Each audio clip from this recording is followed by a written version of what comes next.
soy profesora.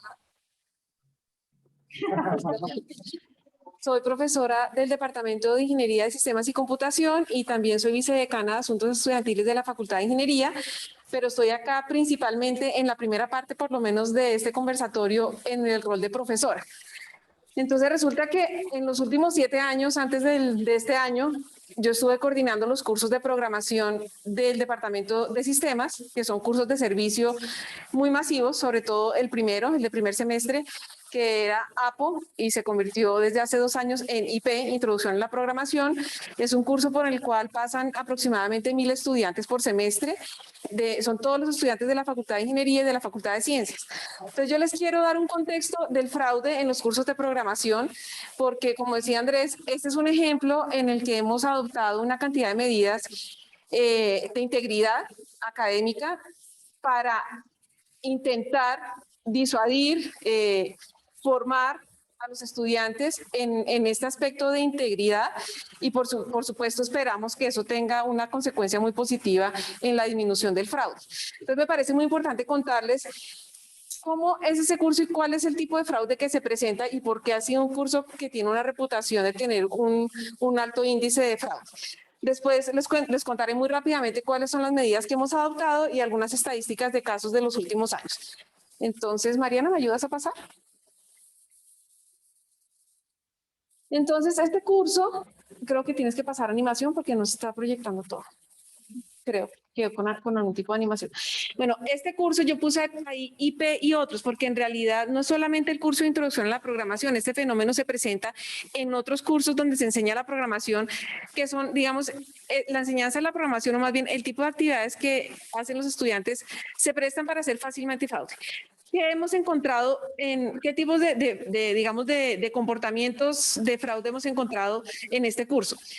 El código compartido. Entonces, digamos que el desarrollo de software es per se una actividad colaborativa que se presta entonces para que, a pesar de que el desarrollo del proyecto debe ser individual, los estudiantes se repartan algunas partes del proyecto, unan y presenten el proyecto, que esto, digamos, es como presentar un trabajo que no es de su propia autoría, sino que ha sido desarrollado de manera colaborativa y esta regla, pues, no está permitida en el curso. No es que no esté permitido colaborar, ya les voy a mostrar, sino que el código que se entregue tiene que ser de su propia autoría. Por supuesto que está permitido hablar, compartir, pero no hacer exactamente el mismo código. Sin embargo, ellos muchas veces se reparten y nos entregan un solo trabajo. La compraventa de proyectos también lo hemos encontrado desde hace muchísimos años. Desde que yo estoy en la universidad he estado enfrentada a este problema y es desde la compraventa individual, o sea, un estudiante que hace el proyecto y se lo vende a un estudiante, hasta un grupo de estudiantes que desarrollan varias versiones de un proyecto y se lo venden a un pool de estudiantes, cambiando nombres de variables, el orden de las funciones dentro de un programa, es decir, que se maquilla y se vende en múltiples versiones. También encontramos la contratación de tutores, entonces los estudiantes de manera muchas veces ingenua y de buena voluntad contratan un tutor para que les ayude a hacer el proyecto, el tutor se para, teclea el código, los estudiantes van en su portátil tecleando y pues al final se encuentra con el mismo código que es la autoría del tutor y no del estudiante. Y también hemos tenido casos de suplantación en exámenes en los cuales pues el estudiante es suplantado por otra persona, ya sea otro estudiante que presenta el examen desde otra sala o desde algún sitio por fuera de la universidad lo entrega a nombre del estudiante, o recientemente encontramos un caso de una empresa que está suplantando estudiantes, no lo encontramos en este curso en particular, pero sí en otro curso también de desarrollo de programación. ¿Puedes pasar?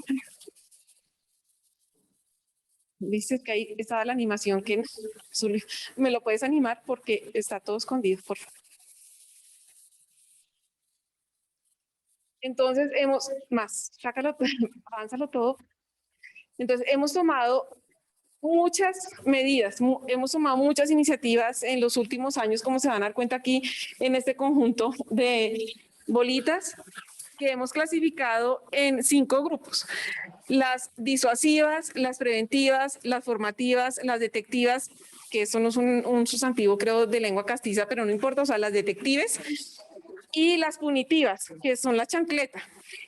Estas las dejé aparte porque en realidad de todo este conjunto, esas son las que menos nos interesan. Digamos que después de haber agotado todos esos recursos, sin embargo, muchas veces, o algunas veces, no muchas, algunas veces nos encontramos en comité disciplinario.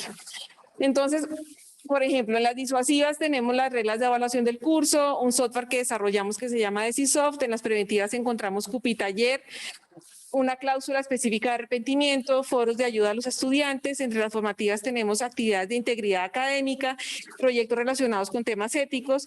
En las detectivas tenemos sustentaciones profesor-estudiante y también el mismo software que mencioné acá. Y pues nuestro objetivo es con todo esto llegar algún día al 0% del fraude. Les voy a presentar cada una de estas bolitas por separado en las siguientes diapositivas. Si me ayudas, Mariana. Entonces, estas son las reglas de evaluación específicas que tiene el curso, que son disuasivas. Estas las tenemos desde el año 2005 y como se van a dar cuenta cuando Cristian muestra los resultados, pues no son tan disuasivas. Pero sí tenemos algunas reglas de evaluación. Por ejemplo, si el estudiante saca una nota X en el examen, en el proyecto, porque se desarrollan 4 proyectos a lo largo del semestre y cada proyecto tiene una evaluación correspondiente. Entonces, si el estudiante saca una nota X en el proyecto, se espera que saque por lo menos el 60% de esa nota en la evaluación.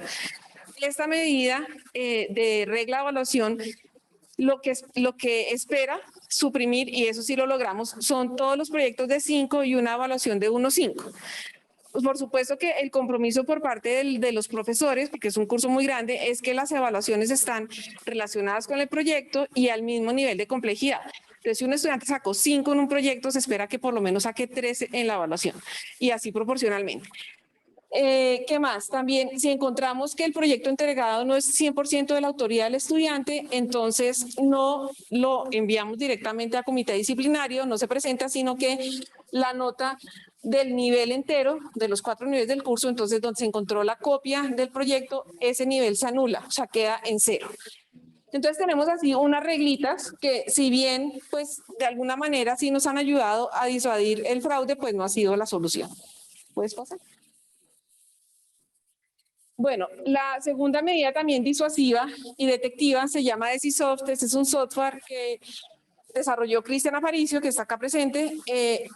Es la evolución de un software que se llama MOS, desarrollado en Stanford, que se usa en múltiples universidades del mundo, porque el problema de la copia de software no es solamente en la Universidad de los Andes, esto es a nivel mundial, se disparó también con la pandemia y las clases virtuales. Entonces Stanford desarrolló un software que Cristian perfeccionó para hacer comparación entre proyectos, o sea, código entre programas de computador y detectar los pedazos de código que son idénticos desde el punto de vista de programación, es decir, que así se le cambie el nombre de las variables, así se cambie el orden de las funciones dentro del programa, el software hace un análisis sintáctico y nota esas similitudes. Sigue, por favor. Bueno, Cupitaller es una medida preventiva. Entonces, desde el año 2014 se creó este espacio de apoyo extraclase porque los estudiantes manifestaban, cuando los que se veían involucrados en procesos disciplinarios, que estaban muy solos, fuera del espacio de la clase, que no tenían un apoyo para desarrollar sus proyectos, sus tareas. Entonces creamos hace ya 7 años, 8 años casi, Cupitaller, que es como la clínica de problemas, pero específica para los cursos de programación. Atendemos entre 200 y 300 estudiantes por semana. Les ayudamos en el proyecto, en las tareas. Tenemos alrededor de 35 tutores. Continuamos en la atención durante la virtualidad y ha sido un espacio que ha tenido muchísima acogida entre los estudiantes. Entonces, eso es como para que ellos también se sientan acompañados en su proceso de aprendizaje y que no están solos enfrentados a un computador. Recientemente, desde que entramos en pandemia, adoptamos una cláusula de arrepentimiento dentro del programa del curso. Entonces, se dan cuenta, esto es un copy-paste de una parte del programa del curso, donde hablamos de la integridad académica, la importancia que tiene para nosotros este aspecto dentro del curso, lo que se puede hacer y lo que no se puede hacer en el desarrollo de un proyecto. Y tenemos una cláusula de arrepentimiento que es que si el estudiante entrega un proyecto que no es de su autoría, pero se arrepiente antes de las 72 horas, dentro de las 72 horas siguientes, entonces, pues sí le anulamos su proyecto pero hasta ahí llega. O sea, eso se le perdona, borrón y cuenta nueva, no hay proceso disciplinario ni nada. Eso también nos inspiramos, no recuerdo de cuál universidad, tal vez Stanford, no recuerdo muy bien, pero esto ya lo tienen otras universidades también en práctica. Bueno, lo otro que utilizamos muchos profesores del curso son foros, puede ser en Brightspace o herramientas como Slack, Discord, para estar permanentemente en contacto con los estudiantes y ayudándolos en todo, en las tareas, en los proyectos, en las dudas que tengan después de clase. Y no solamente el canal es profesor-estudiante, sino entre ellos también se pueden ayudar un montón. Esto es una captura de pantalla de la semana pasada, del 28 de septiembre, de mi espacio de Slack. Entonces ahí ven a Sofía preguntando, ¿alguien sabe cómo resolver la pregunta que hizo Jacobo? 4 respuestas, luego María Camila pregunta y 12 respuestas. Capturas de pantalla, o sea, esto es una muestra de que los estudiantes sí pueden colaborar, sí pueden hablar, sí se pueden ayudar, ¿sí? Pero a pesar de esa ayuda se espera que el código no sea idéntico. Bueno, esto es una actividad, una medida ya que tiene que ver con el aspecto formativo, y es que hemos hecho un esfuerzo muy grande en el curso para que los proyectos que desarrollan los estudiantes estén además relacionados con temas éticos. No es fácil porque son proyectos con datos reales, entonces pues que coincida la idea con la información que tenemos disponible, a veces no es sencillo, pero lo hemos logrado. Entonces, por ejemplo, hicimos un proyecto relacionado con el tema de ejecución presupuestal de la nación, con datos reales, son realmente bases de datos muy grandes para que los estudiantes vean cómo se distribuye el presupuesto en Colombia según los municipios, los departamentos, bueno. Aquí teníamos otro proyecto con niveles de corrupción, de índices de corrupción mundial. Utilizamos los datos de Transparencia Internacional, también muy interesante para ver cómo es la percepción de corrupción en los países, donde está Colombia, cuáles son los países más corruptos, los menos corruptos. Bueno. Ese es otro ejemplo de asistencia de congresistas a las sesiones del Congreso. Entonces, por departamento, por partido político, el tipo de excusa, la silla vacía.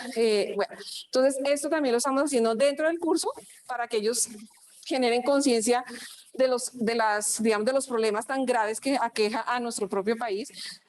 Tal vez no les dije, pero son estudiantes bien chiquitos, de primero, segundo hasta tercer semestre. Entonces es un momento también muy propicio para trabajar con ellos todo este tema de integridad. Y ya específicamente hablando de las... ¿Sí? ¿Aló? Dime.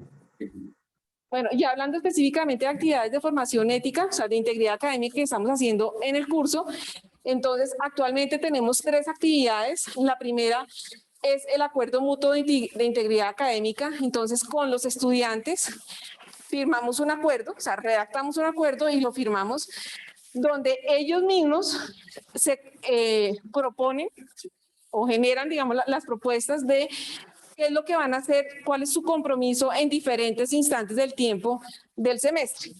Entonces, ¿qué van a hacer antes de ir a cada clase? ¿Qué van a hacer durante la clase? ¿A qué se comprometen? Los compromisos después de la clase, durante el desarrollo de los proyectos, durante los exámenes. Y lo mismo hago yo. Yo también tengo mis propios compromisos antes, durante, después de la clase. Esto lo redactamos entre todos, le dedicamos una clase entera a construir este documento y después lo firmamos. Entonces, estas son como unas reglas que no tienen que ver con la evaluación del curso, ni mucho menos son unas reglas de comportamiento. Como les digo yo, esto es para que nos sintamos todos bien, a gusto en el curso, para que yo no tenga que estar peleando con ustedes que por favor me prendan la cámara, porque es que ustedes se comprometieron a prender la cámara, ¿sí?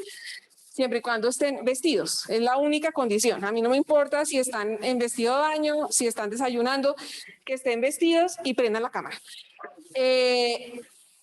Por ejemplo, participar en crisis, ¿sí? Desarrollar los proyectos de manera individual, hacer las tareas, presentar las tareas de su propia autoría, etcétera. Son todas esas reglas de comportamiento que van más allá de la parte de evaluación, como les decía. También hay reglas de simple comportamiento para que nos gocemos el curso y para que no haya malas sorpresas al final. Perdona, no me lo contes porque me faltaban las otras 2. También tenemos un juego de roles que nos ayudó a diseñar el Centro de Ética Gonzalo, Linda y Juni. Entonces tenemos en este momento uno de la palanca, entonces los confrontamos a un dilema ético, estamos montando otros casos y los ponemos a ellos a jugar dentro de la clase este juego de roles. Eso lo hacemos de manera también, digamos, sincrónica. Y tenemos otra actividad de juego de roles que ya está relacionado con el fraude académico en la universidad. Entonces, tenemos 5 casos reales, digamos, del pasado, tipificados como se los mostré en las primeras diapositivas.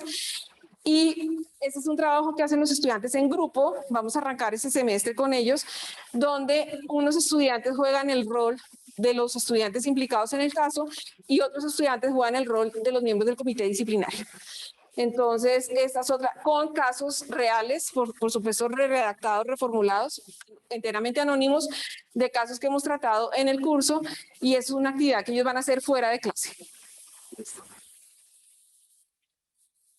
Y aquí algunas estadísticas de los últimos años. Les doy la palabra entonces a Cristian.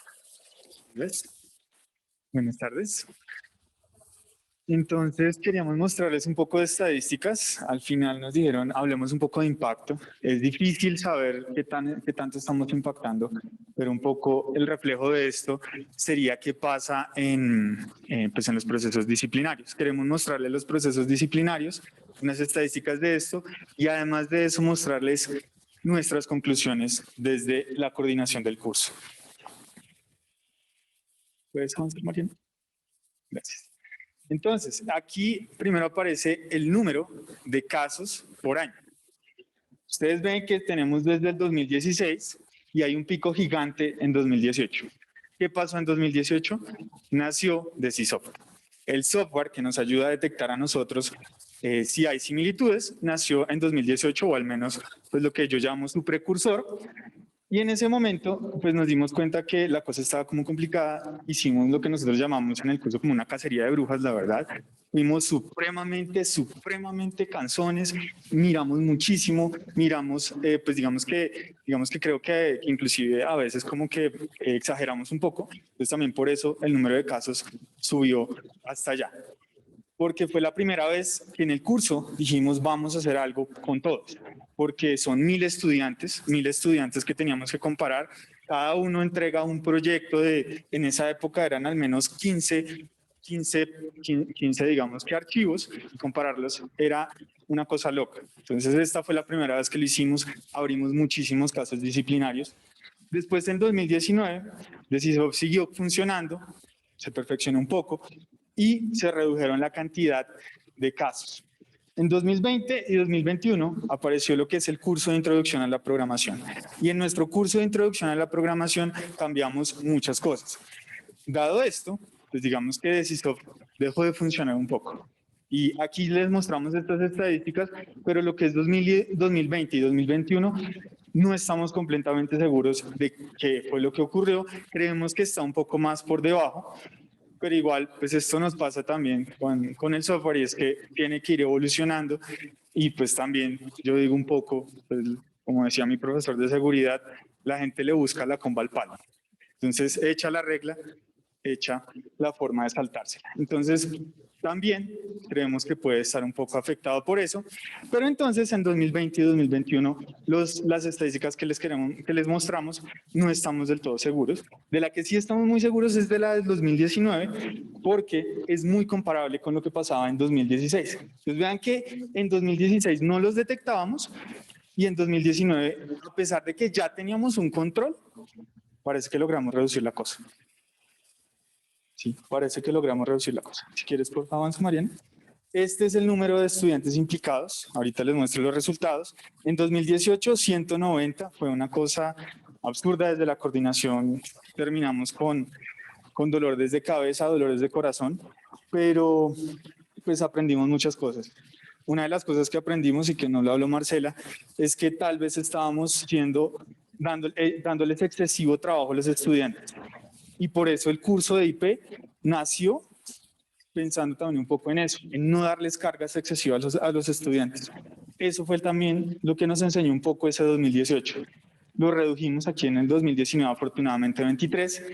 Estos 23 son casos que detectamos y pues que nacieron pues gracias a Decisoft. 2020 y 2021 son casos de IP, pero lo que les digo, creemos que está un poco por debajo, por un tema que nos dimos cuenta a mediados de este año, que sabemos si hemos venido ajustando todavía la herramienta. Por favor, avanza. Gracias.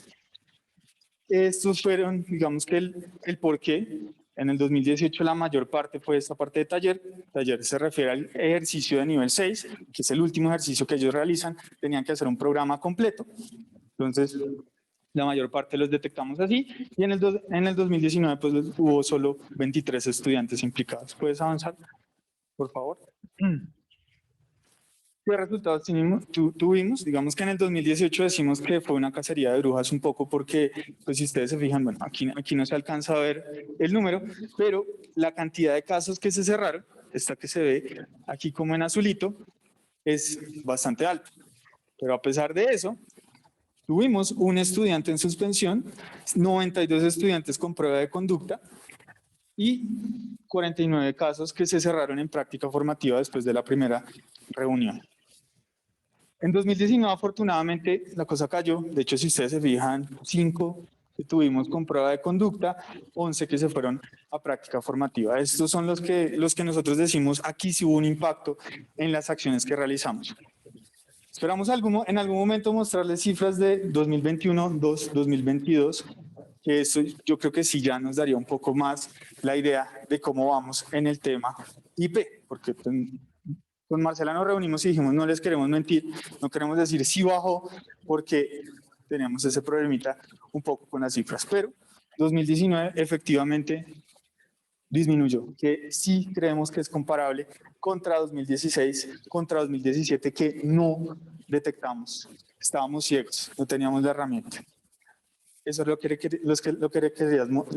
les queríamos mostrar. Muchísimas gracias. Perfecto, muchísimas gracias Marcela y Cristian.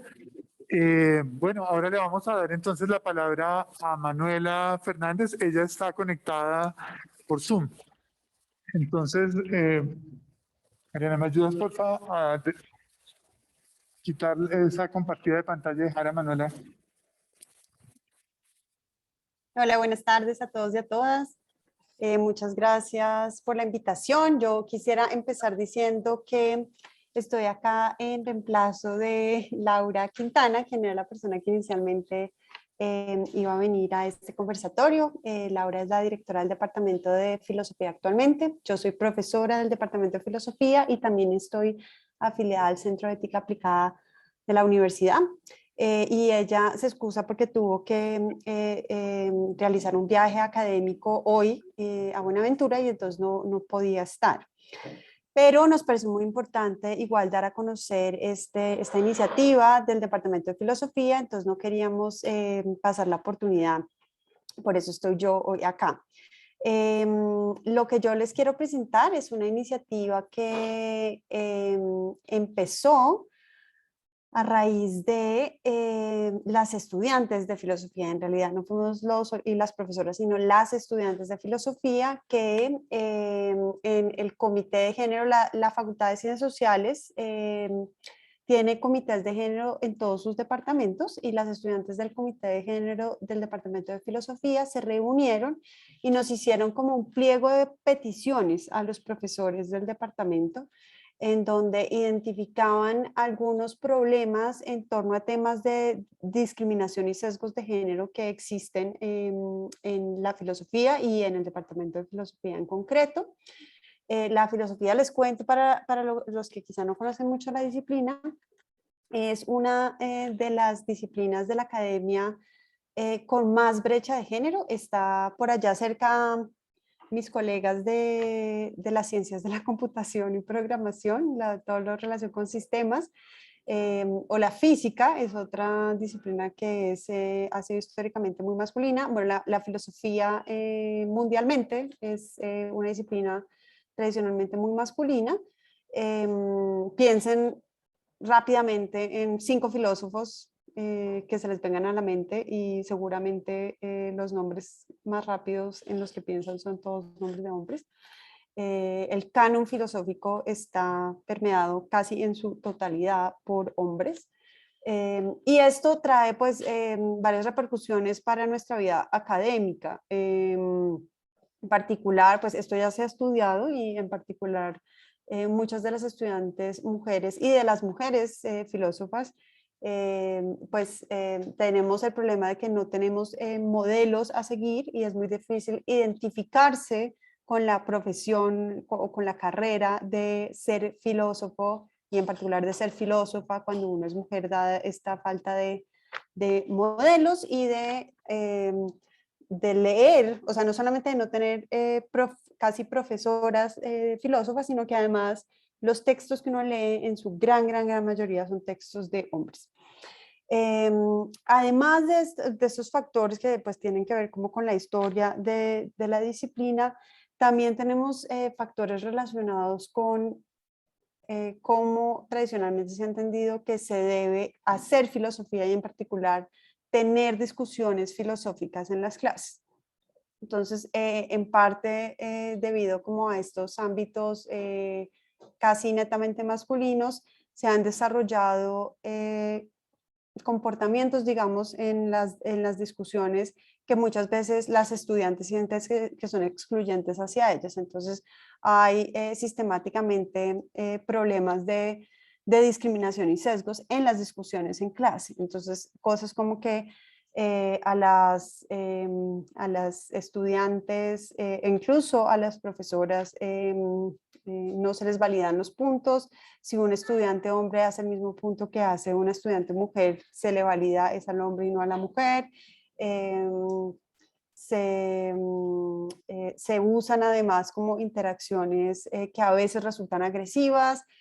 Algunos estudiantes nos han dicho que es que en las clases de filosofía, en los seminarios de filosofía, no se llega a aprender, sino que se llega a mostrar lo que uno ya sabe. Entonces como que uno tiene que ya saber qué es lo que se va a discutir en lugar de que la clase sea un espacio de aprendizaje.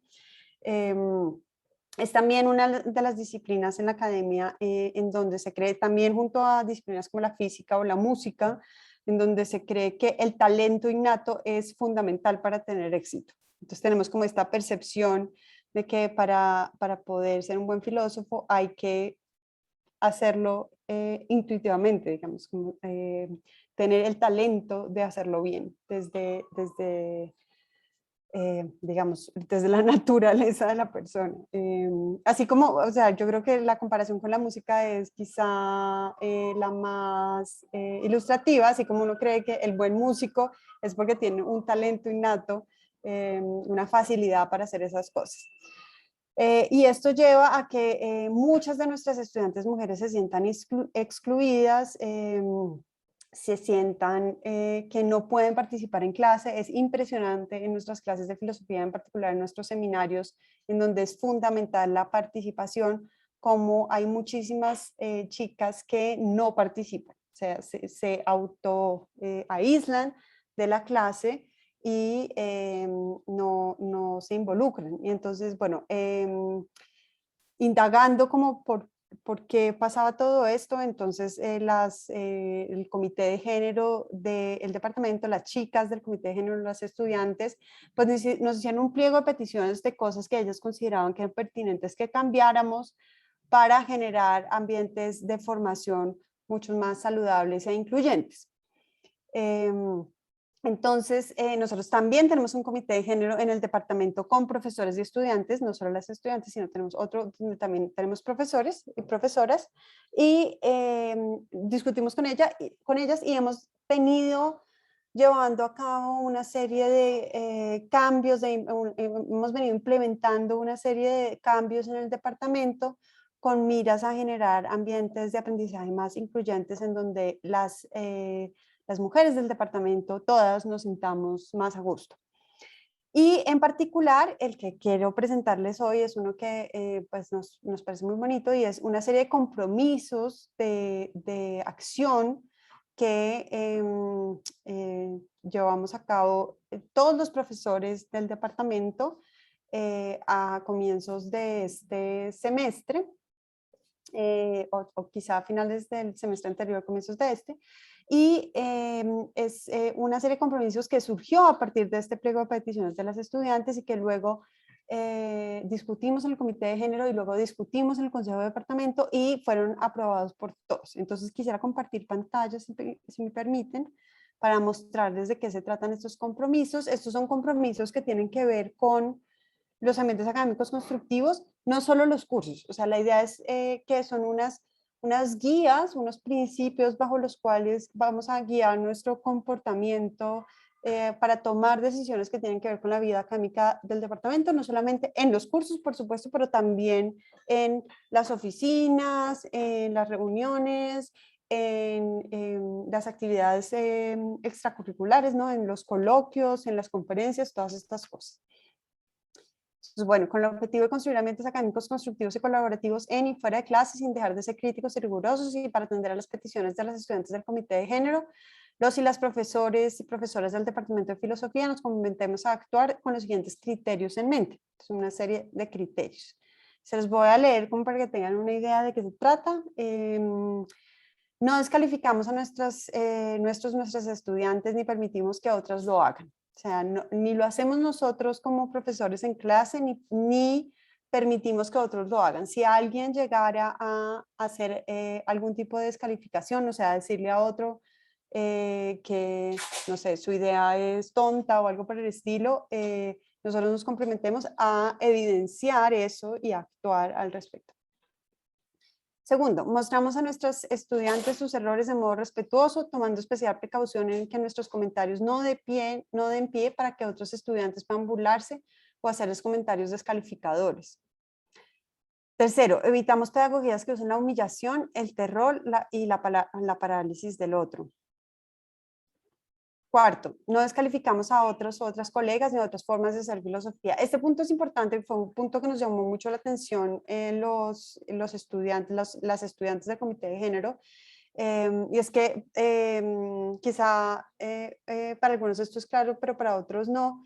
La filosofía contemporánea tiene como una división en la que yo no creo, pero digamos que es la división tradicional entre filosofía continental y filosofía analítica.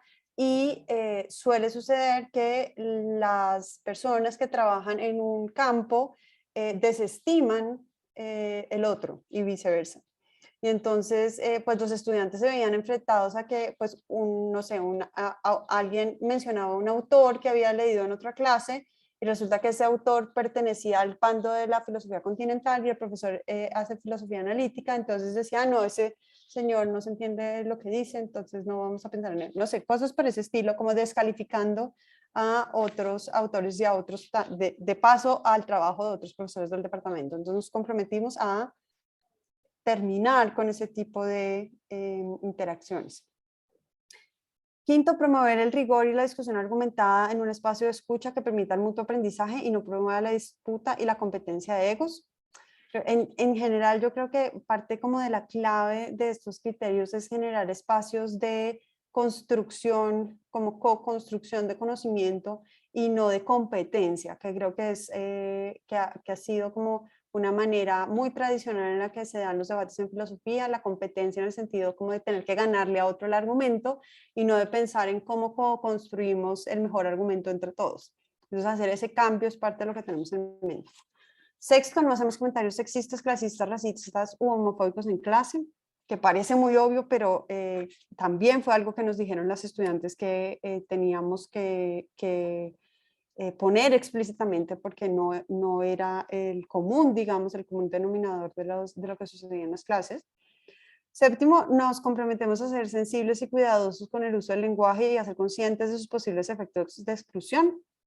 En este punto, obviamente, digamos, no queremos imponer una manera de utilizar el lenguaje específica, sino queremos que, pues, que cada profesor y profesora adapte su lenguaje como le parezca más razonable y pertinente hacerlo, siendo consciente de sus posibles efectos de exclusión. Octavo, acordamos de antemano con nuestros monitores respetar estos compromisos básicos para que los monitores sean como replicadores de este tipo de prácticas. y no de las malas prácticas que veníamos teniendo. Noveno, buscamos activamente tener un balance de género en todas las actividades del departamento, entonces pues obviamente cuidarnos de los famosos manuals, que todas las actividades del departamento tengan este enfoque de género, sobre todo en una disciplina como la filosofía en la que esto es algo que debemos cuidar. Décimo, no pretendemos ocultar la misoginia y otras formas de discriminación de las filósofos que enseñamos. Tenemos muchos filósofos que han sido muy misóginos en sus filosofías y entonces parte de eso es como, no por eso dejar de enseñarlos, sino justamente leerlos críticamente al respecto. 11, en lo posible buscamos incluir en nuestros programas y proyectos de investigación bibliografía de mujeres y o aproximaciones feministas relacionadas con el asunto. Como les digo, o sea, suele suceder en cursos de filosofía, es muy común que haya un programa de filosofía en donde no haya ninguna mujer. Entonces es algo que debemos cuidar. 12, adoptamos una actitud de aprendizaje, atención y autoexamen. 13, reconocemos las vías institucionales y los recursos que ofrece la universidad para dar curso a problemas de violencia, acoso, discriminación, conflictos interpersonales y psicológicos o de carga académica, y pues nos comprometemos a remitir a los estudiantes a donde sea pertinente, dado que tenemos este conocimiento sobre las vías institucionales cuando lo requieran. Entonces, bueno, estos fueron los acuerdos que creamos en el Departamento de Filosofía, en el que todos los profesores y las profesoras nos pusimos de acuerdo que íbamos a usar estos criterios como guía para nuestras acciones en nuestra vida, en el departamento, de las actividades que desarrollemos. Nos parece que tienen absolutamente todo que ver con cuestiones de integridad académica, porque nos parece que la discriminación es una cuestión de integridad académica. Y pues esta es una manera, como estaba diciendo Andrés al comienzo, no punitiva, sino por el contrario, constructiva, creemos nosotros, de empezar a crear en conjunto estos espacios más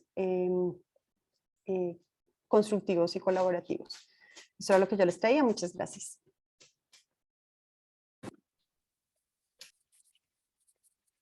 Bueno, muchísimas gracias, Manuela. Y por último, entonces vamos a ver el caso del curso Pensando Problemas, que nos lo va a presentar Paula Jaramillo. Paula. Gracias. Bueno, hola a todos. Entonces, sí, no sé, estaba en el escritorio. De pronto no está abierta, sí. Bueno, entonces les voy contando un poco del curso. El curso es un curso un poco extraño en algunas cosas. También es de primer semestre, vamos a ver, creo que tenemos muchas cosas que me hacían pensar en el curso de IP. Es un curso de primer semestre, es un curso que es aprobado, reprobado, no tiene nota numérica. Es un curso muy coordinado. Somos 5 secciones de profesores magistrales, 4 profesores magistrales, 5 complementarios, 5 monitores. Entonces somos un equipo de 14 personas. Somos un equipo de 14 personas pensando el curso todo el tiempo y estamos completamente coordinados. Nos reunimos una vez a la semana. Generalmente los estudiantes que están con los profesores, por ejemplo, están mezclados con los complementarios. Este semestre no para... y ¿qué más de las cosas extrañas de este curso? Si me... Ya. Tenemos alrededor de 140 estudiantes, esto ya lo dije, todo es súper coordinado, hay guiones para las clases, las sesiones son los mismos días, hacemos las mismas evaluaciones. Y otra cosa que nos interesa mucho es que se conozcan, que trabajen en grupo. Y ya, podemos, si quieren, pasar a la siguiente. Esto era antes de la pandemia. Todo el tiempo están trabajando en grupo, juntos y eso ha sido todo un reto ahorita que volvimos pues que estamos viendo presencialidad y eso ya no puede pasar. Si me pasan, listo, entonces antecedentes. ¿Qué fue lo que pasó? Al finalizar, o sea, el primer semestre nos cierran por pandemia y empieza la virtualidad. Y tenemos un caso de fraude de al menos 20 estudiantes donde están en un examen, en una evaluación individual, y se comunican todos por el chat de WhatsApp del semestre. O sea, es el chat al que tenían acceso los 140 estudiantes que estaban tomando el curso más o menos. Y una estudiante nos mandó anónimamente a uno de los miembros del equipo pedagógico un video mostrando el WhatsApp, donde se veía quiénes habían hablado, quiénes habían contestado, todo. Entonces, pues abrimos un gran caso de disciplinario, pero una de las cosas que más nos impresionó fue la falta de conciencia de lo que estaban haciendo. Es como, ustedes hicieron fraude, no, pero yo, ¿por qué? Hablaste en el chat, pero di una respuesta. O, ¿cómo así? Yo hablé, no supe, ni siquiera me di cuenta que abría el chat. ¿No? Entonces era como, no tenían noción realmente de ni lo que estaban haciendo ni las implicaciones que eso estaba teniendo. Entonces ahí tenemos una encrucijada terrible. O nos volvíamos policías donde les poníamos, ¿no? Los cerrábamos los computadores, les poníamos cámara, o hacíamos todo lo contrario y empezamos a confiar realmente en que ellos eran los dueños de su aprendizaje. Pero que sí era muy importante que lo que no fuera a pasar es que volviera a que ellos fueran como, que no se dieran cuenta de lo que estaban haciendo. Eso era para nosotros, fue muy importante. Listo, entonces a partir de eso decidimos que no queríamos ser policías, que no creíamos que funcionara. Si de verdad lo iban a tratar de evadir, lo iban a evadir, y que nosotros no queríamos ese rol. Y no queríamos que ellos nos sintieran en ese rol. Entonces ya sí que podemos pasar. Entonces lo que decidimos fue hacer un código de integridad académica. Yo les cuento cómo funciona y ya les muestro cómo que es. Nosotros nos reunimos como la primera o segunda semana de clase. Ellos tienen, como les digo, como ellos se mezclan en las complementarias. Las complementarias son el viernes todas a la misma hora. Entonces, en una de esas complementarias, la primera o segunda semana, nos reunimos todos los estudiantes, todo el equipo pedagógico, o sea, las 14 adicionales, y generalmente invitamos a alguien más de la facultad. Y lo que hacemos con ellos es empezar a hablar de integridad académica. Llevamos casos, no exactamente casos de fraude, pero si usted qué haría, sí. Entonces, por ejemplo, usted tiene un taller, una actividad para entregar a la clase. ¿Habla o no con sus compañeros? ¿Usted cree que debería hablar o no? Entonces la respuesta de muchos, pues vamos a hablar de integridad académica, es no. Generalmente le decimos no. Claro que pueden hablar, claro que deben hablar. Es buenísimo que hablen, pero cada uno debe entregar su propio trabajo. Entonces es hacerles ver un poco los límites de lo que nosotros queremos en términos de cuál y por qué es la razón, porque eso implica su aprendizaje. Lo llevamos también a los cuidados del otro, a cómo es una relación importante, una relación, una buena relación entre todos, una relación de que nosotros estamos construyendo una comunidad y qué comunidad queremos. Y una cosa que hacemos que, pues, ahorita les cuento, parece ser que a ellos les ha gustado mucho, es no todos los miembros, pero algunos de los miembros del equipo pedagógico tienen una pregunta y la reflexión de ellos sobre la pregunta. Entonces, no somos los profesores dándoles una respuesta, sino son sus monitores, que pueden ser 1 o 2 semestres arriba de ellos, sus complementarios, nosotros. Y una cosa es que en esas reflexiones nunca tenemos una respuesta, en el sentido que hay muchas cosas que son muy difíciles de hacer.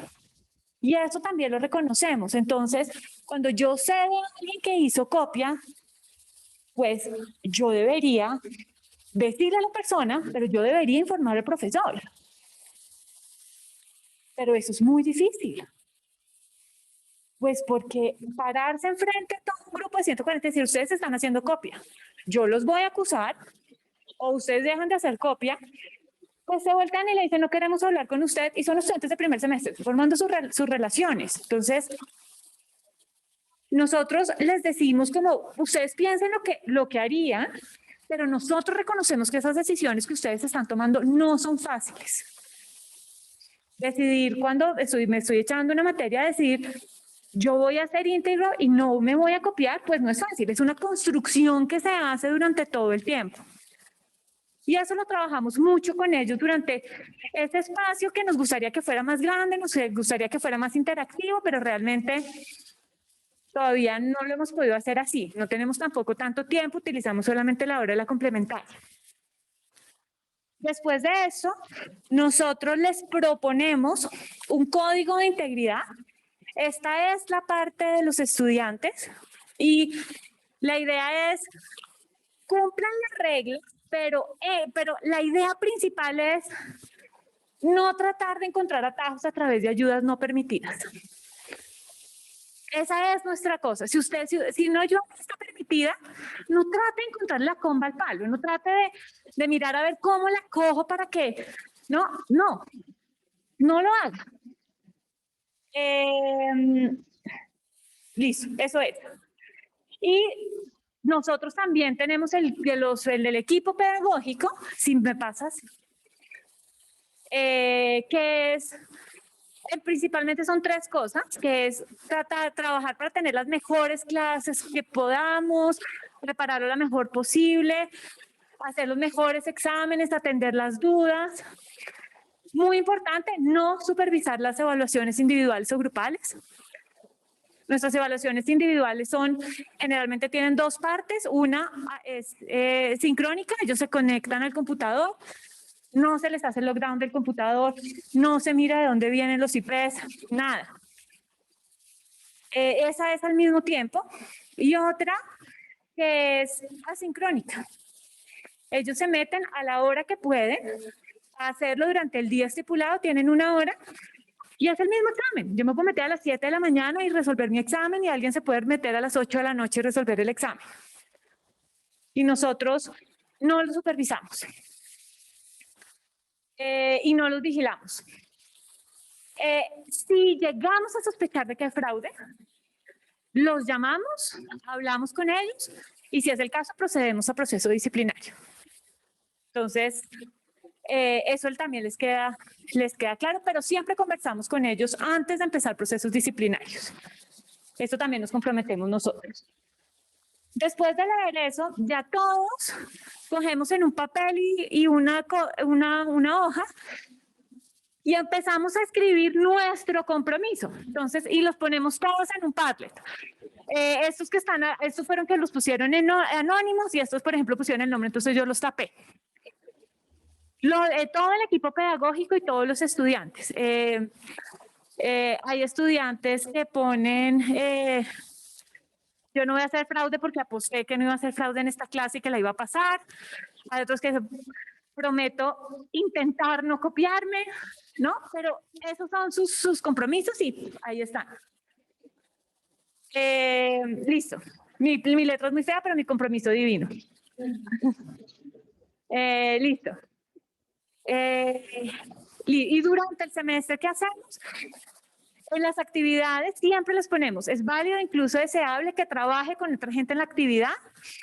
Sin embargo, es clave que cada quien escriba y entregue su propia versión de la actividad y escriba claramente los nombres de todas las personas con las que haya colaborado. Entonces ellos no solamente tienen que firmar y entregar el suyo, tienen que contarnos con quién trabajaron, y a nosotros nos gusta que trabajen en equipo. Entonces, para nosotros es bueno que pongan los nombres mientras las actividades sean diferentes. Pues diferentes, que uno vea que cada uno como que se apropió de lo que hicieron entre todos. En las evaluaciones individuales les ponemos otra vez como un pedacito del código, pues no recurrir, y algunos semestres hemos pedido firmar con su nombre al final de la evaluación para decir como sí, yo esto lo hice sola. Listo. Creo que esa era.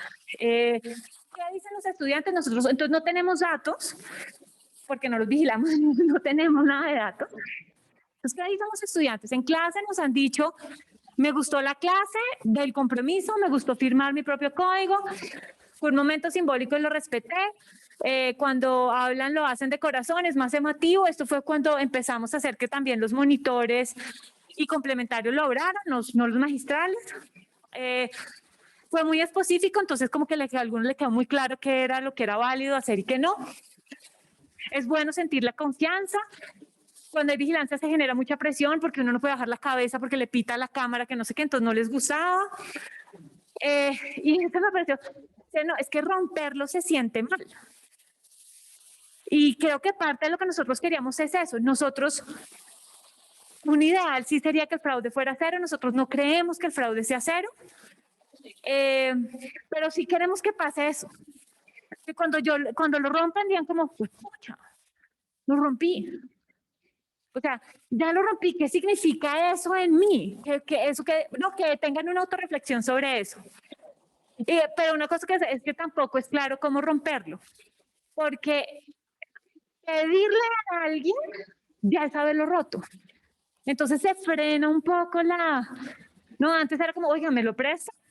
No, el otro para decir sí o no, pero era fácil preguntar y ahorita ellos decían como que era difícil preguntarle a alguien si estaba cumpliendo el código o no, porque ya preguntarle podría indicar que uno no lo está cumpliendo. Muchos dicen, pero si tenía planeado hacer copia, la van a hacer. Creemos que es cierto. Y también dicen que es muy difícil hacer copia porque las partes asincrónicas y eso son demostraciones matemáticas que son muy difíciles de copiar, así que les queda igual, o contraejemplos y ese tipo de cosas. Entonces dicen que no hay mucho que copiar. Listo. Y creo que también les hacemos una encuesta completamente anónima, pero muy anónima. Entonces no sabemos no sabemos mucho pues de las respuestas. Y les preguntamos si cree que hay más fraude en Pensando Problemas que en otros cursos. Y dicen que igual de frecuente, menos frecuente y más frecuente. La verdad, con que digan que igual de frecuente, dado que de verdad no tienen ningún control, pues a nosotros nos suena bien. Pero no sabemos si es verdad o no. La siguiente. Y esto es, acá les preguntamos, ¿cuál es el porcentaje de su curso que cree que hizo fraude? Entonces, entre 0 y 30% dicen que seguro hicieron fraude, como entre el 0 y el 30% debieron haber hecho fraude. ¿Cuántos saben que hicieron fraude? Esto ya no está en porcentaje, sino en número de personas. Y ellos dicen que sí, parece que conocen personas que efectivamente hacen fraude, pero son bien poquitas. Entonces, si hay una percepción de que obvio que hay mucho fraude, al menos 30%, pero cuando yo les pido cuántas personas, una o dos, tal vez la mayoría, algunos dicen que muchos, pero tampoco tenemos forma de saber.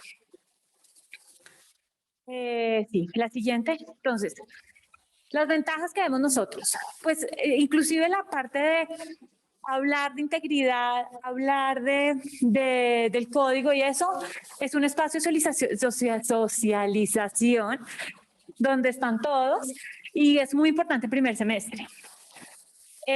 Una cosa que nos ha pasado es que no somos policías y eso nos ha acercado un montón a los estudiantes cuando nos dicen mi abuelita está enferma y entonces no voy a poder presentar el examen. Yo no tengo que pensar, ¿será que le tengo que pedir excusa? Y esto, no, puedo hablar con ella, decirle qué tiene, cómo estás tú, cómo está tu abuelita, ¿no? Una cosa que en algún momento yo esperaba era como, no, eso de pronto se nos va, no, pues vamos a estar llenos de excusas. Y la verdad, no pasa. Entonces eso también es como, podemos hablar con ellos y eso nos ha gustado mucho. No sabemos si decrece el fraude, realmente no podemos saber. Sí hemos seguido teniendo procesos disciplinarios todos los semestres, pero sí sabemos que están más conscientes de las decisiones que toman. Entonces ya no es, no, pues es que me sonó el WhatsApp y lo contesté, ¿no? Sino llegan diciendo, sí, dije mentiras, sí, hice fraude. O sea, entienden lo que estamos haciendo y entienden lo que está pasando.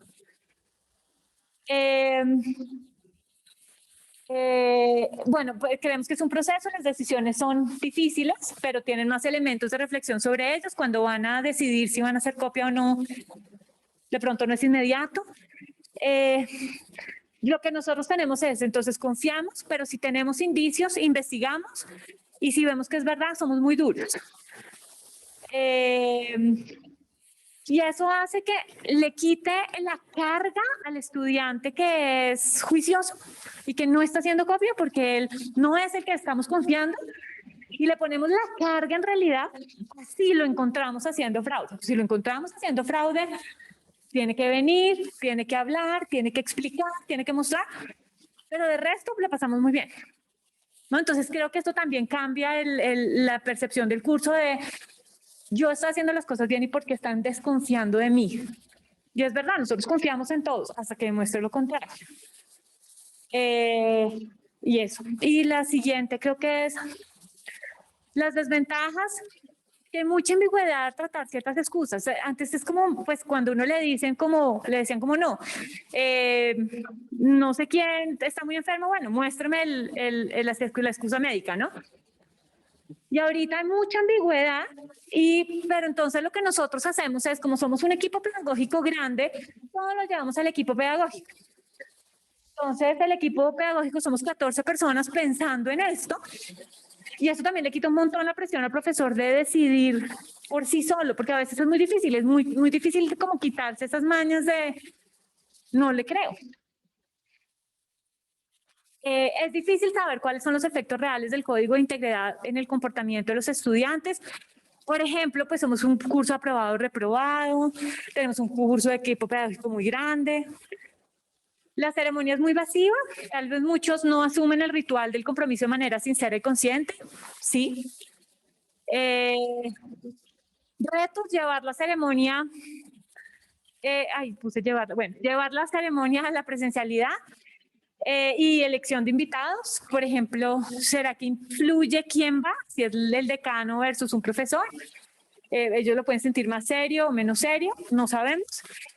Y llevar el código a la práctica en la presencialidad, porque no vigilarlos implica no estar en el salón, lo cual creo que todos estamos de acuerdo con eso, pero en virtualidad es muy fácil estar pendientes de ellos aunque no estemos vigilándolos.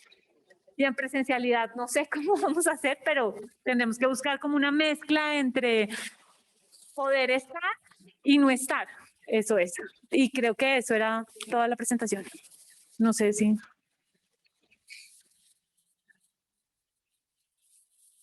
Muchísimas gracias, Paula. Estamos a Marcela y Cristiana, que también se nos unen acá.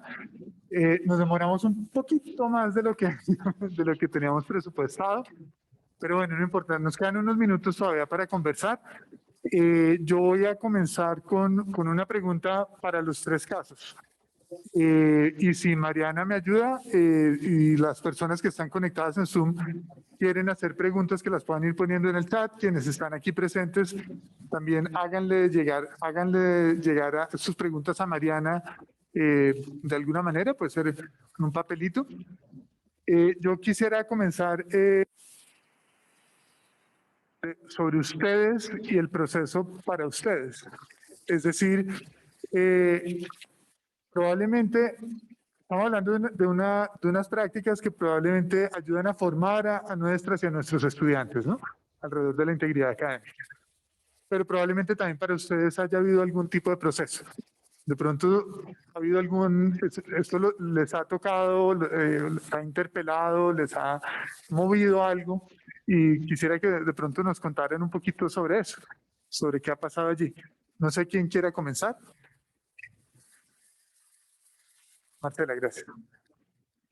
Muchas gracias, Andrés. Pues personalmente eso ha sido súper revelador.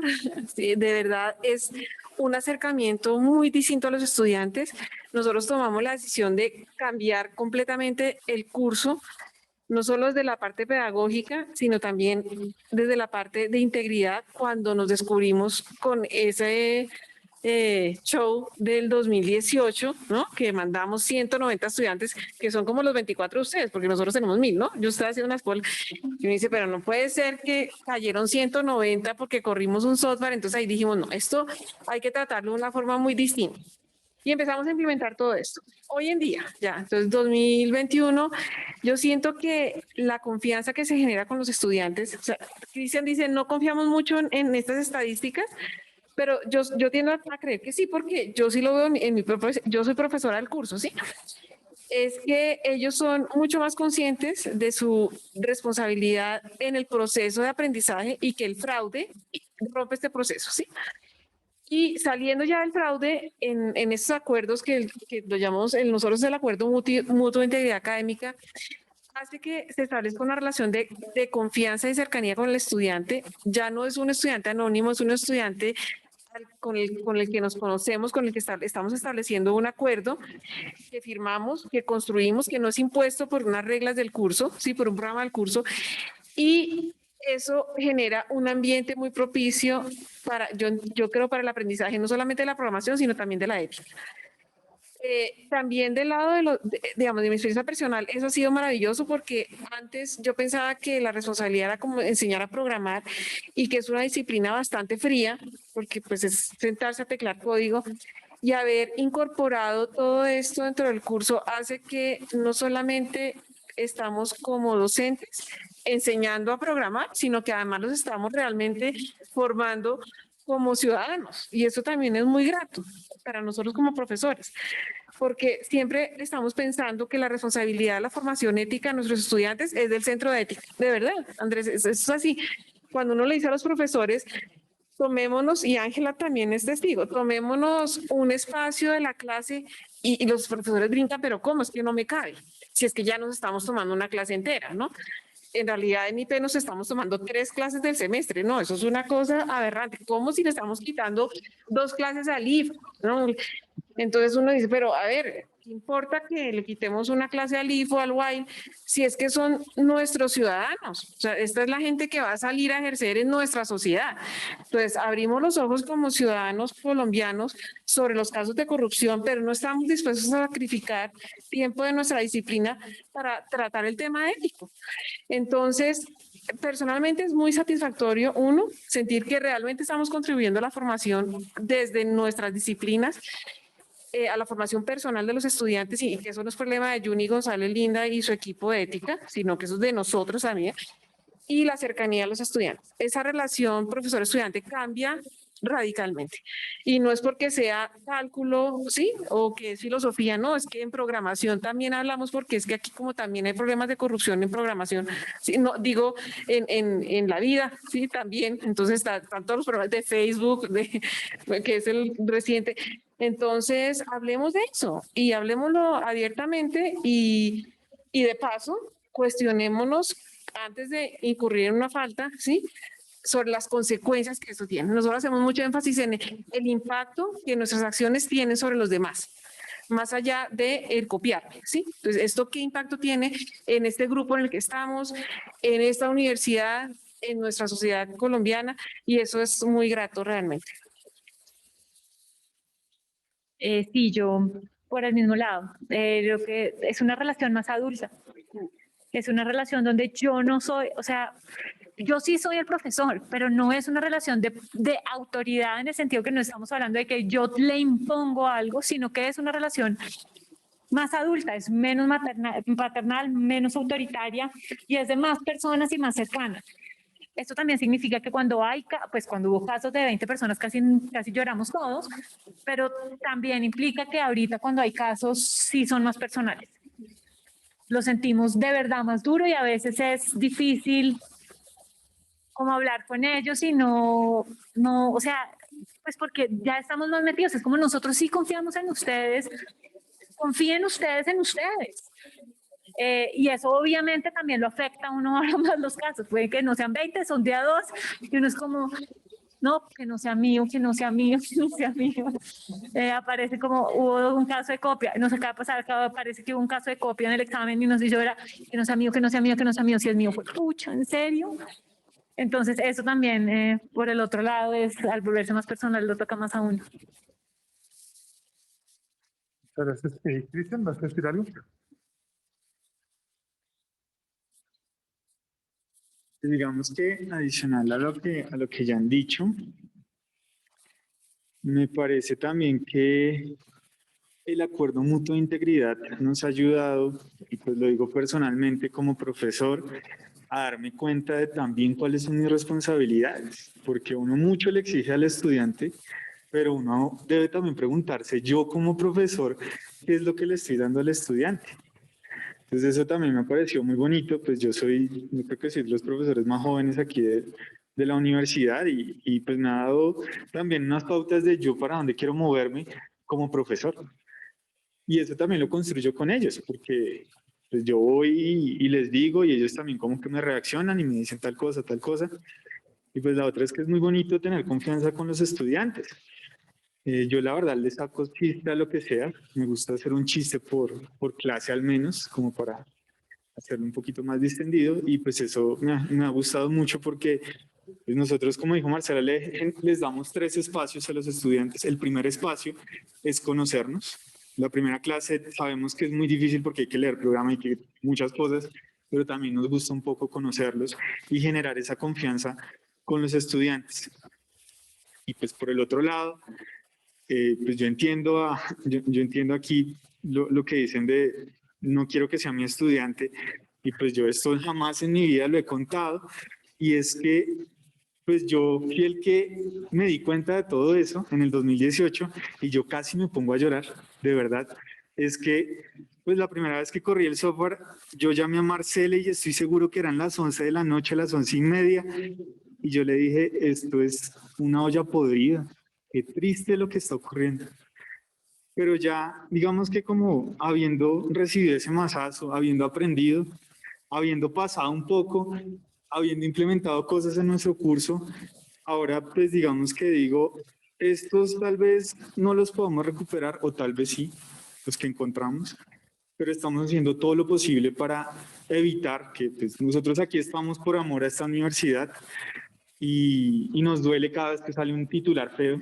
Yo cada vez que hago un taller de ética sacrifico mi clase de IF, pero pienso, tal vez el día de mañana no me voy a encontrar con el titular que dice profesional de los Andes hizo tal cosa. Y eso a mí me parece que es muy valioso de este tipo de ejercicios. Gracias. Manuela, ¿quisieras decir algo? Sí, voy a meter la cucharada y me voy a excusar de paso porque tengo que salir en unos minuticos. Pues lo primero con relación a la pregunta es que me parece, o sea, para nosotros ha sido un proceso muy grande hacer llegar a estos criterios, fue un proceso largo y demorado, nos demoramos yo creo que por ahí un año en llegar al acuerdo entre todos. Y ustedes los ven ahí y yo creo que muchos de estos eran cosas que yo decía como, ah, sí, yo tengo colegas que hacen eso, pero claramente no soy yo. Y creo que esa era la percepción de varios. Y creo que lo que nos dimos cuenta en el proceso y hablando con las estudiantes es que no, es que resulta que todos lo hacemos. Todos tenemos como estas malas prácticas y que aprendimos formándonos en una disciplina que tenía esas malas prácticas. Y entonces ha sido como un proceso duro el estar en clase y empezar a pensar, ah, pucha, esto que acabo de decir es justamente lo que las estudiantes están diciendo que no deberíamos hacer, ¿no? Pero entonces ya como concientizarse, o sea, hay que en verdad masticarlo durante mucho tiempo y estar hablando de esto constantemente como para ya que sea normal en la clase y identificar ese tipo de conductas que antes pasaban desapercibidas y estaban completamente invisibilizadas. Entonces, yo creo que ha sido un proceso súper enriquecedor para todos y en particular personalmente para mí. Por otro lado, y en reacción a lo que estaban diciendo mis colegas, yo que trabajo temas de ética en la investigación, que a mí me parece clave lo que están diciendo, porque yo sé que tradicionalmente tenemos esta percepción de que las disciplinas son lo que es puramente técnico y metodológico y la ética es como una cosa tangencial, ¿no? Es como, ah, sí, hay que hablar de ética, porque eso es importante. Pero yo creo que nos tenemos que mover a una visión de la ética como mucho más integrada a las disciplinas, como que esas decisiones metodológicas o técnicas que llevamos a cabo en nuestras profesiones, en nuestras diferentes carreras, son también éticas, también tienen dimensiones éticas. O sea, cuando uno está programando, está tomando decisiones éticas y hay que visibilizar ese tipo de cosas. Entonces, o sea, estoy como totalmente de acuerdo con lo que estaban diciendo mis colegas, que pues tenemos esta visión tradicional y como que nos cuesta trabajo sacrificar las clases para hablar de ética, cuando en realidad es que la ética debería estar en el formar, en la toma de decisiones mismas de las disciplinas. Entonces, nada, quería añadir esa cosita. Yo creo que ese último punto es súper clave, ¿no? Digamos, entender la ética no como algo externo, la ética de la ciudadanía, como lo acaba de mencionar también Marcela, no como algo externo a las disciplinas, sino como algo que es parte de las disciplinas, dado que las disciplinas o las profesiones hacen cosas en el mundo, ¿no? Entonces, lo que hacen tiene una dimensión ética y tiene una dimensión política que son, y ciudadana que son claves. Manuela, ¿te tienes que ir ya o alcanzas a responder rápidamente una última preguntita? Dale, dale, me tengo que ir a las 1:30, entonces tenemos 2 minutos. Cuéntame la pregunta. Bueno, puedes responder en 1 minuto o menos si quieres. Y te agradezco. En el caso de ustedes en el Departamento de Filosofía, ¿cómo lo han tomado hasta ahora las y los estudiantes que han percibido, digamos, a lo largo, yo sé que lleva muy poquito tiempo, pero que han percibido a lo largo de estos meses? Sí, llevamos muy poquito tiempo y no hemos hecho ningún tipo de medición, entonces lo que voy a decir es simplemente como de mi experiencia personal. Al comienzo del semestre, cuando lo sacamos, dijimos, por favor, cada uno tómese un espacio en la clase para para que todos los estudiantes se familiaricen con estos compromisos, y yo lo hice en mi clase y lo reiteré en un par de ocasiones en donde, digamos, de pronto era pertinente. Y cuando abro espacios al respecto en mi clase para hablar, o sea, primero como que hice el espacio para que todos conociéramos los compromisos y después hice algunos espacios para hablar de temas de género relacionados con el curso, y la reacción, sobre todo de las estudiantes mujeres, es de agradecimiento. O sea, me escriben mensajes en el chat diciendo muchísimas gracias por tomarte este tiempo, por abrir estos espacios, varias, o sea, no solo un par, sino la gran mayoría. Entonces yo siento que como que sienten por lo menos que están siendo escuchadas, eso me parece clave. Pero seguramente con el tiempo ya tenemos oportunidad como de hacer alguna cosa de pronto de medición más cerca, pues más cuantitativa de qué está pasando y si han tenido algún efecto. Muchas gracias, Manuela. Y ya Listo. en menos Muchas de gracias medio a todos. Ah, dale, dime. menos de medio minuto, una pregunta para Paula y para el equipo de introducción a la programación que enviaron por el chat de Zoom.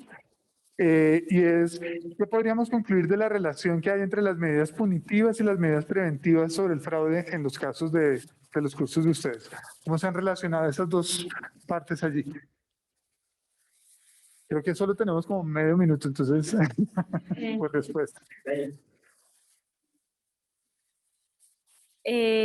No, pues no hemos vuelto a tener un caso de 20 estudiantes, puede ser o porque ya no nos cuenten, o porque no está pasando. Creemos que no está pasando, sí tenemos cortos, y lo que sí hacemos es cuando tenemos uno de fraude, mandamos un mensaje diciéndoles como tuvimos un proceso de fraude, no queremos que esto pase, vamos a proceso disciplinario, y ahí generalmente ya tenemos un montón andado, porque ellos ya saben lo que hicieron. Entonces, generalmente van por procesos formativos donde realmente podemos llegar a hablar con los estudiantes, y creo que también ha sido muy ventajoso para estos procesos, porque en el proceso de 20 estudiantes, pues realmente saber qué pasó, excepto que nunca se dieron cuenta, fue muy difícil. En cambio, en estos, ellos ya llegan sabiendo qué pasó. Entonces llegan de verdad como,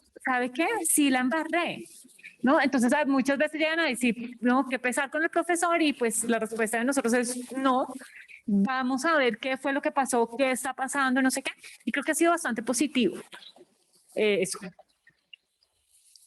Pues yo quisiera añadir que nuestras medidas preventivas son pues mucho más ampliamente utilizadas que las punitivas. Aquí veo a Laura, que es la secretaria del Comité Disciplinario de la Facultad de Ingeniería conectada, y ella podrá también dar testimonio de las cifras. Pues ya llegan casos muy esporádicos de los cursos de estos cursos de programación, tanto que estamos proponiendo a otros cursos de la facultad que también enseñan programación a adoptar este tipo de prácticas. En cambio, en contraposición, pues tenemos un montón de ayuda en Cupitaller, la asistencia de los estudiantes. O sea, ellos responden también de manera muy positiva a todas estas medidas preventivas. Abrir los canales de comunicación como los foros, Slack, donde ellos ven que sí se puede compartir información, que sí se puede colaborar. Entonces también los deja desarmados frente a las medidas punitivas. Cuando llegan con el caso de fraude es que ya no hay pataleo posible, porque es que yo no sabía que no se podía, ¿cómo así que no sabía si es que ya nos comunicamos? Yo no como que no sabía si firmamos un acuerdo de integridad. Es decir, ya no hay escapatoria. Entonces llegan muy poquitos y estos ya saben ellos también y no tienen descargo posible que cometieron un fraude y que los vamos a castigar por eso. También tratamos con ellos el tema de castigo, ¿no? Como el discurso formativo, porque muchos estudiantes se sienten, yo digo, vulnerados, se sienten atropellados por la universidad y no es así. O sea, ellos tienen que entender que si llegan a un proceso disciplinario es porque cometieron una falta y nosotros somos los socios en ese proceso formativo de ellos. Estamos terminando estos adolescentes y los estamos formando en su edad adulta. Y el castigo hace parte de esa formación, como también los castigan los papás, ¿sí?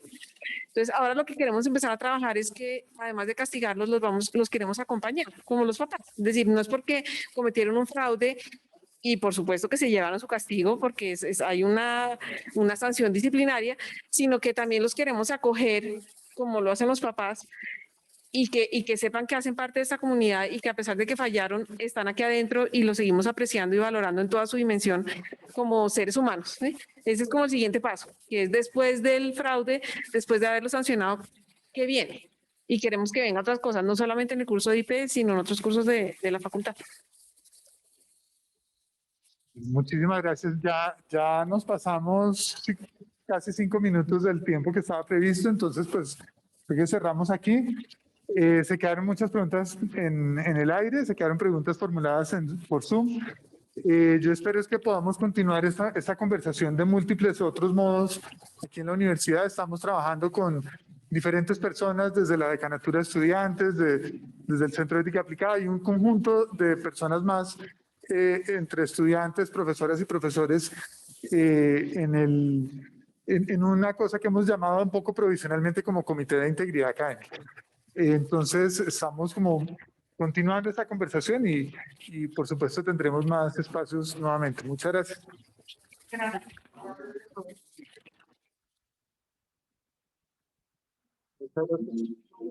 Muchas gracias.